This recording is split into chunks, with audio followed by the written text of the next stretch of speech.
this lesson, I'm going to be breaking down the first chorus of the Western Swing solo that I played up top here. And I'm going to be analyzing it, talking about a bunch of the concepts that I'm using and how you could fold these things into your own playing. You're going to want to grab the free tab notation and backing track for this one so you could follow along. The link to that is down below. And if you want to learn this full solo along with a breakdown and analysis of everything that I'm doing, you can get that by becoming a member of Jason Loughlin Guitar Lessons. That link is also down below. All right, so let's learn the progression that we're soloing over here. We're in the key of G, and we're starting on our 1 chord, G. I'm turning this into a G6. I'm playing this for 3 bars. And then on the 4th bar, playing a G7, which leads me nicely into a C6 chord, the 4 chord for 2 bars. Back to a 1 chord for a bar, onto a 6 chord, E7 for a bar. Then we have a 2-5 turnaround here. So A7 for a bar, D7 for a bar, G6 for 2 bars. All right, let's take a look at this solo phrase by phrase. So first phrase, starting on the 1 chord, sounds like this. 1, 2, 3.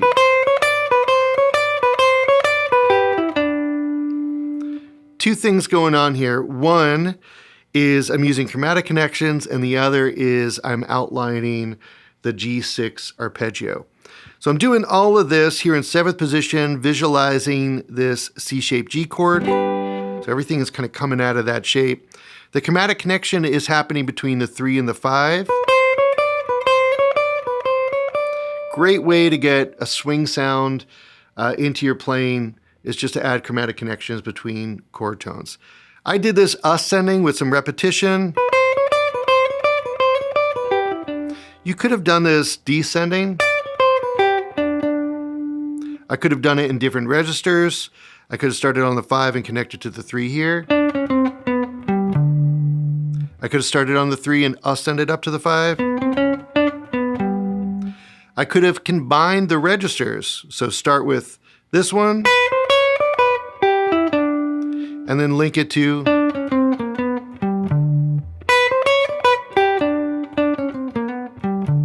get a longer phrase. And sometimes it's that easy, just playing the same thing with little embellishment, an octave lower or an octave higher. The other thing that I was doing there was just simply outlining the G6 arpeggio. After I have this chromatic run happening 3 times, then I'm just coming down a G6 arpeggio. For a lot of you, that's going to look like the E minor 7 arpeggio, descending. And it is, it's the same notes, it's the same shape, but it's completely different rolls over this chord. So try not to think of it as a E minor 7 arpeggio and more like a G6 arpeggio if you can. Let's take a look at this next phrase, and this one's going to lead us into the 4 chord. It starts on beat 4. 1, 2, 3.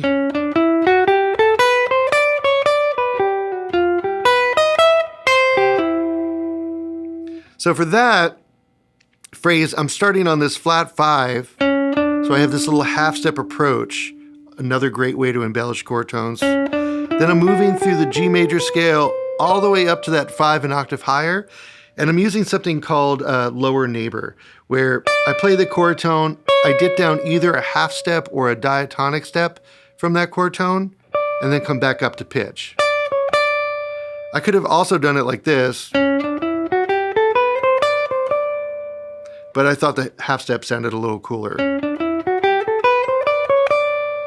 From there, I'm coming down the arpeggio to the 3rd, the root, and then chromatically connecting that root to the flat 7. So another example of those chromatic connections. Then arpeggiating up again, and this time raising the 5, so I have a G augmented leading into that C chord. That doesn't have to happen in the changes underneath. That's something I can impose onto the changes, and it adds a nice little tension that resolves nicely into that C chord. So 1, 2, 3.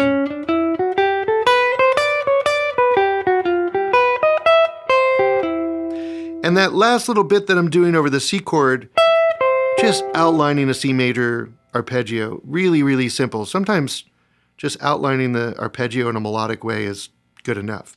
Now for bar 2 of this 4 chord, I'm going to be superimposing a C sharp diminish onto the changes here. And this is a very common thing to do. So in my mind, I'm breaking it up into a bar of C6, a bar of C sharp diminish. Sometimes we call this a raised 4 or a diminished passing chord. And that's leading me back to the 1 chord. Creates a nice tension, gives me a bigger payoff when I go back to the 1. Again, the band's not playing this, the progression's not playing this, but I'm going to be outlining this chord as if it was there and resolving back to 1.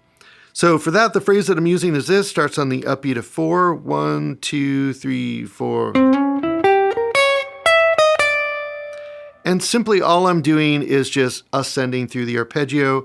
I just have an approach note on the upbeat of 4. So approaching the root, flat 3, flat 5, double flatted 7, root, flat 3, chromatically connecting down to the 5 of the G chord.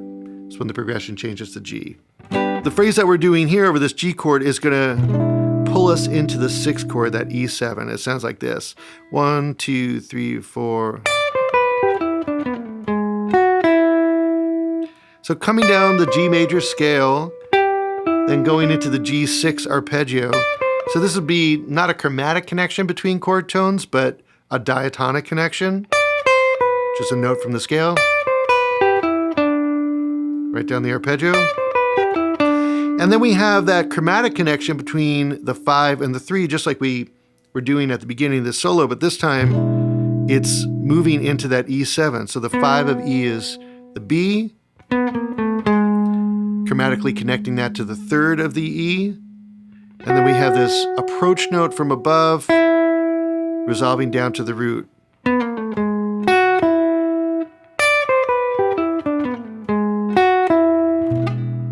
Okay, now let's take a look at our last phrase happening over this 2-5 turnaround here. And it sounds like this. 1, 2, 3.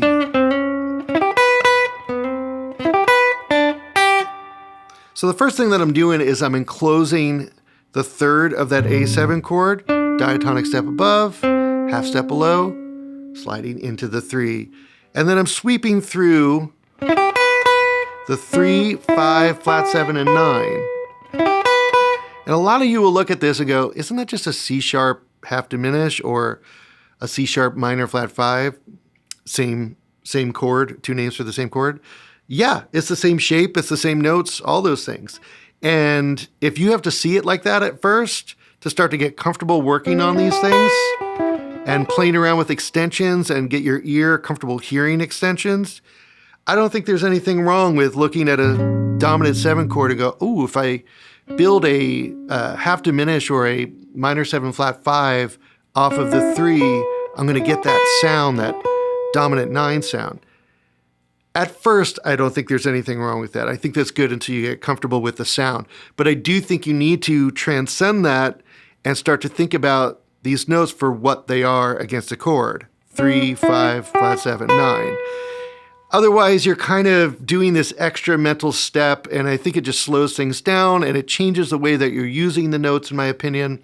I always tell students it's like if you lived in Detroit and you were trying to get to New York, but the only way you knew how to get to New York was from LA, so you fly to LA to fly to New York. It's just an extra step you shouldn't have to do at some point. So that's what we're doing for the A. Bringing attention to those extensions. For the D chord, we're doing the same thing but to a different group of extensions. Half step approach into the flat 7, and then I'm sweeping through flat 7, 9, 11, 13. Getting a different kind of sound there. And again, you might look at that and go, wow, isn't that the same notes or same arpeggio as a C major 7 chord? Yeah, it's the same thing, right?